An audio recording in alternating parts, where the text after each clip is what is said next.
Community Forum is sponsored by the Easton Grange 196 and a friend of Yardley Wood Rink and the Easton Lions Club.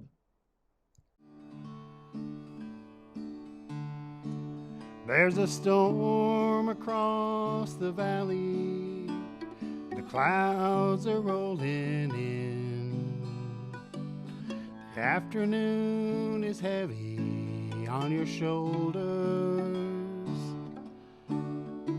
There's a truck out on the 4-lane, a mile or more away. The whining of his wheels just makes it colder. Welcome to Community Forum. Today is January 19th, 2024, and my name is Priscilla Almquist-Olsen, your host. And today I have a very special guest. She's not only a guest, she's a friend, and she's a fellow communicant of Holy Trinity Lutheran Church here in Northeaston on Lincoln Street. So Kate DeLima, welcome to the show. Thanks so much, Priscilla. I'm so glad to be here.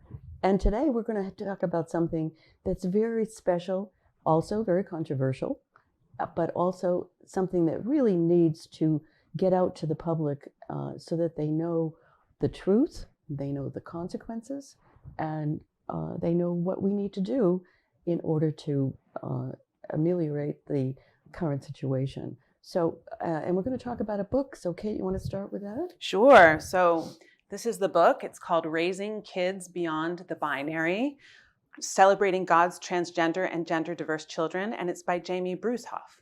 It's a great read, very engaging, very well written, with lots of detail and lots of I just found it really compelling. And how did you get involved with this issue?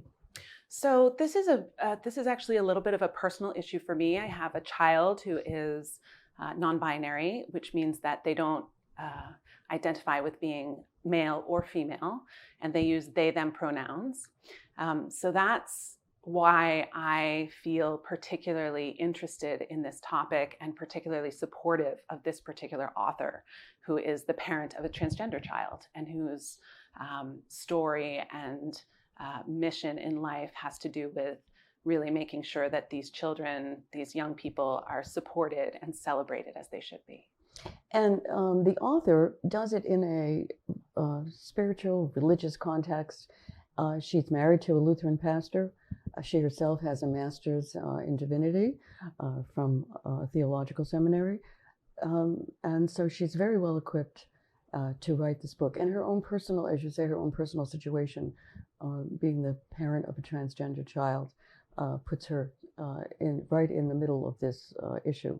Why is it so important to create some understanding and support for these children? You know, it's just such a difficult world out there for people who are marginalized, who are on the margins of our communities, who for whom this sense of identity is one that is so deeply felt and that is so misunderstood by so many people. And so especially, I think, in communities of faith, you know, some of the people who are loudest about not accepting or not supporting these young people are from backgrounds that are faith backgrounds. And so that's really difficult for kids who want to participate in communities of faith, who are members of communities of faith. And we really want to make sure that those kids feel embraced and feel that that they are meant to be who they are. They know that, and we just need to be able to reflect that back to them and to show them that we understand that God embraces them just as they are and how they are meant to be. Yeah, that's interesting. Just as they are and how they are meant to be. And so tell me, your journey with this, how was it in the beginning? Was it confusing, bewildering? How did it all begin for you, and what was the journey? So it has been all of those things, and it also has been eye-opening and joyful and a pretty amazing parenting experience. But in the beginning, I would say it was more it was more difficult because this is a new, the identity of being non-binary is not one that was around when I was a kid, and has become more of an accepted way of seeing oneself, an accepted way of being in the world. Non-binary people certainly have existed since I was a kid and long before, but it's only recently that I think there's an ability in our society to embrace them and accept them. And that is something that happened for me as well when my child came out to me as being non-binary, which was a little over a year ago. And they felt quite tentative about it in the beginning. And of course, we love, as parents, we love our children. We want them to be happy. We fear for them, for their experience in the world. We don't want them to face more difficulty than their peers. So those are some of the issues that I think came up for us as parents.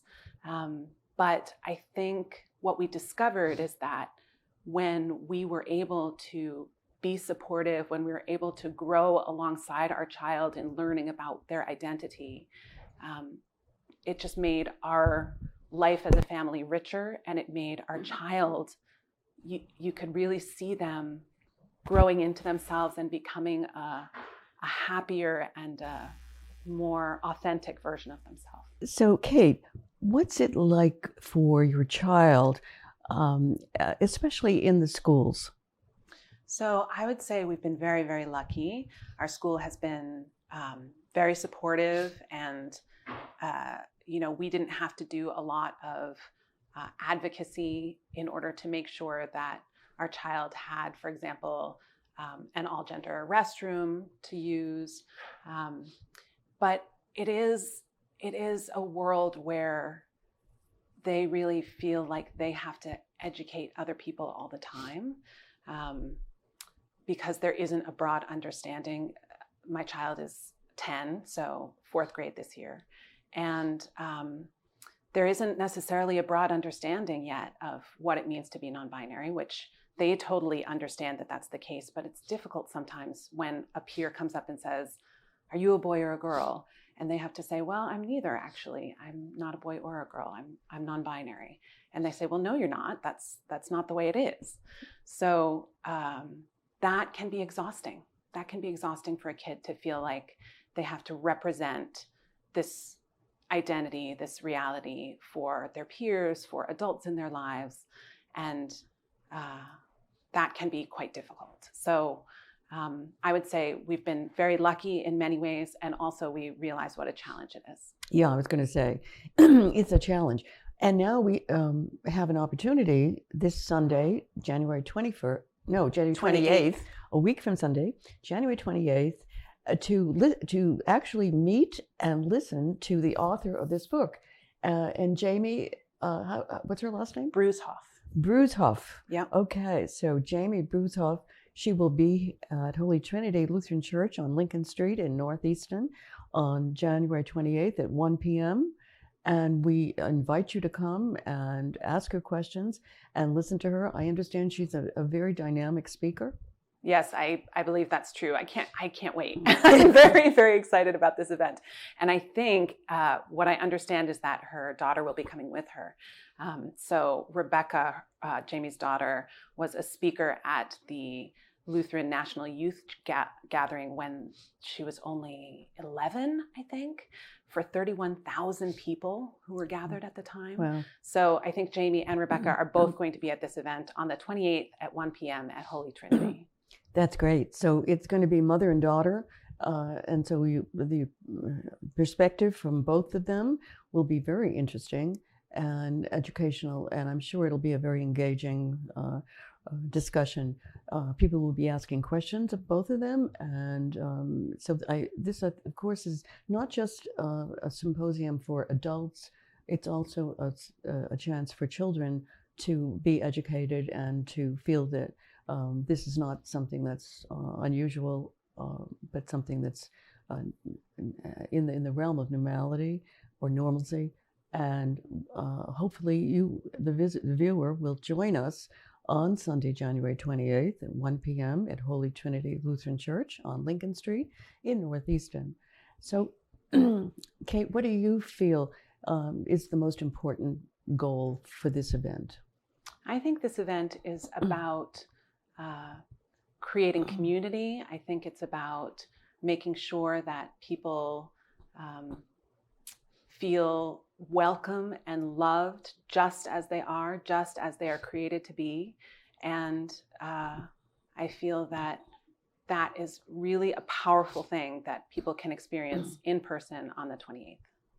Well said, and hopefully that will encourage our viewers to take the time at 1 o'clock on January 28th, Sunday, to come over and listen to Jamie Bruesehoff, her daughter Rebecca, and meet Kate and other members of our church body. I'll be there, and I hope you'll be there. Thank you, Kate, for joining me this morning. Thank you so much, Priscilla. And that's it for now. Priscilla Almquist-Olsen bidding you farewell until we meet next time. Be well. Community Forum is sponsored by the Easton Grange 196 and a friend of Yardley Wood Rink and the Easton Lions Club.